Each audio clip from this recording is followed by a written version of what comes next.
तृतीय वार्षिक श्री रघुनाथ पत्रिका लोकार्पण और आध्यात्मिक सभा ओडिशा प्रसिद्ध पवित्र रामनवमी और दांडयात्रा अवसर में निश्चिंत कोइल ब्लॉक मल्लीपुर असुरेश्वर स्थित श्री रघुनाथ जीव मंदिर परिसर में तृतीय वार्षिक श्री रघुनाथ पत्रिका लोकार्पण और आध्यात्मिक आलोचना सभा अनुष्ठित हो जाइछि।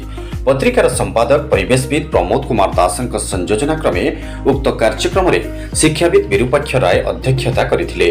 उद्घाटक भावे केंद्र साहित्य एकाडेमी पुरस्कार प्राप्त प्रोफेसर डॉक्टर वैष्णव चरण सामल, मुख्य अतिथि भावे जगन्नाथ संस्कृति गवेषक तथा वेद विश्वविद्यालय तमिलनाडुर कुलपति प्रोफेसर डॉक्टर हरिहर कानुनगो, मुख्य वक्ता भावे उत्कल साहित्य समाज पूर्वतन सभापति प्रोफेसर तरुण कुमार साहू, वरेण्य अतिथि भावे विभूति महाराज, साहित्यिका विदुलता प्रधान, डॉक्टर एकादशी प्रधान प्रमुख जोगदे श्री रघुनाथ पत्रिकार आध्यात्मिक सरहद व्यापक बोली अभिहित करी रघुनाथ आदर्श आज समाज पई एकांत अनुकरणीय निमित्त मत रखिथिले।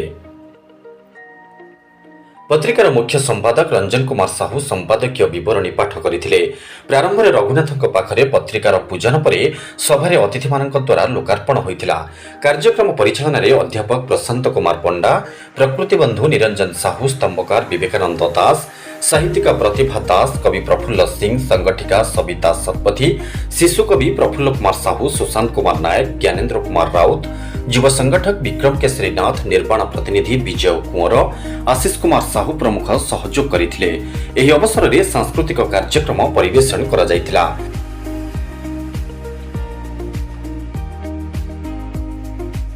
एही समावेश रे विभिन्न अंचलरू शताधिक साहित्यिक योगदान करथिले।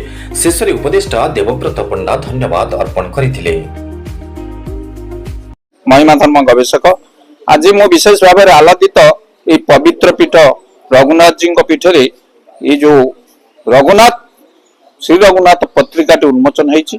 बहु विशिष्ट साहित्यिक डॉक्टर वैष्णव चरण सामल, डॉक्टर हरिहर कानून सहित समेत बहु अतिथि जोग देते एवं ये जो निरा कार्यक्रम मो अनुष्ठान समस्त कर्मकर्ता भाव में विशेष भाव में रंजन बाबू आमर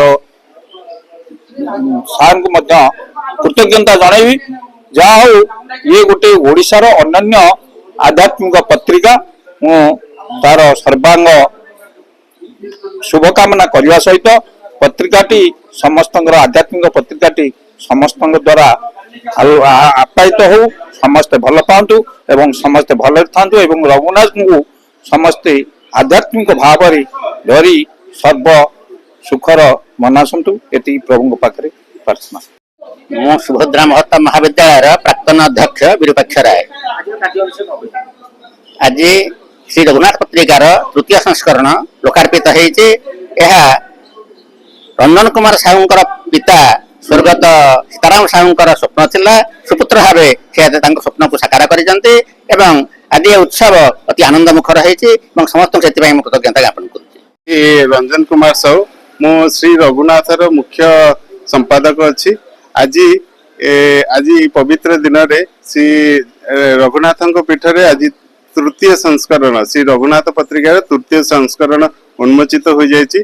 बहु विशिष्ट व्यक्ति माने एई सभा रे योगदान करी आमर ए पवित्र पत्रिका को उन्मोचन करिवारे सहयोग करथिले। तेणु सेमानकु मध्य मु कृतज्ञता ज्ञापन करूछि। आउ आगामी दिन रे एई श्री रघुनाथ पत्रिका प्रति वर्ष आगामी दिन में प्रकाशित हेबो। मो प्रोफेसर डॉक्टर हरिहर कानून कुलपति वैदिक विश्वविद्यालय तिरुवन्नामलाई तमिलनाडु आसी। आज जो असुरेश्वर एक प्रसिद्ध श्रीरामचंद्र पीठ एटी कंदरासुर शिर एटी पड़ीला असुरर शिरु असुरेश्वर होती। असुरेश्वर रे जो रामनवमी पालन करा जाए ता समग्र ओडिशा भारत वर्ष रे एक प्रसिद्ध यात्रा कहले अत्युक्ति हेब नाही। गतकाली दांड यात्रा थिला। आज श्री रघुनाथ पत्रिकार आज तृतीय संख्या उन्मोचित हैला। उद्घाटक भाव में प्रोफेसर डॉक्टर वैष्णव चरण सामल और मुख्य अतिथि भाव में जोग देछि। अन्य बंधु माने आम सहित तरुण बाबू मध्य मुख्य वक्ता एवं अन्य बंधु मान गहन रे आज पत्रिका उन्मोचित होइछि। ये निश्चित भाव में एक आध्यात्मिक पीठ आध्यात्मिक क्षेत्र।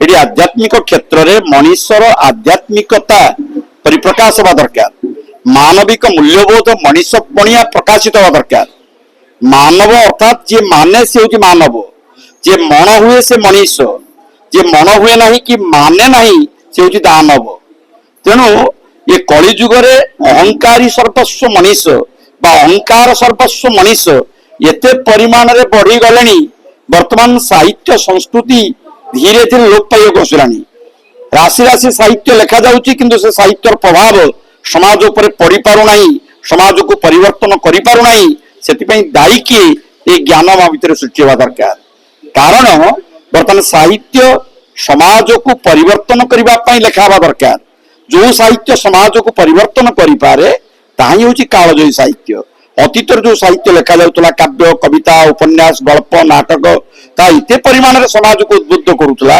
सामाजिक चेतना को परिवर्तन करूतला सत्य चेतनार परिप्रकाश होउतला तार वर्तमान पुनरावृत्ति होवार समय आसीछि तेणु आज पवित्र दिवस रे लोक चरित्र परिवर्तन हो मानविक मूल्यबोधर प्रतिष्ठा हो मनीष पणियार उत्वर्तन हो एवं कर्ममय संसार भितर एभली कर्म आम करवा दरकार जो कर्म आमको परिवर्तन करिवो आमर वर्तमान 2026 मसीहा आम आगे आदर्श किए जड़े साहित्यिक ना जड़े राजनीतिज्ञ ना जड़े वैज्ञानिक किए आमर पथ प्रदर्शक जे कुलवृद्ध मधुसूदन भली आमको मार्गदर्शन करि परिबो आमको ठीक भाबरे बाटरे परिचालित होगा ज्ञान दे पारिबो एई ज्ञान साहित्य दे पारिबो सेही भली साहित्य रचना हवा दरकार जहाँ आमर श्री रघुनाथ पत्रिकार संपादक रंजन कुमार साहू जियाको संपादना करुछन 3 वर्ष हो गला ता भितरे एभली मसला रहिछि एभली आध्यात्मिक चेतनार वार्ता रहिछि ता मनीषर अंतर्मुखी चेतना को परिवर्तन करू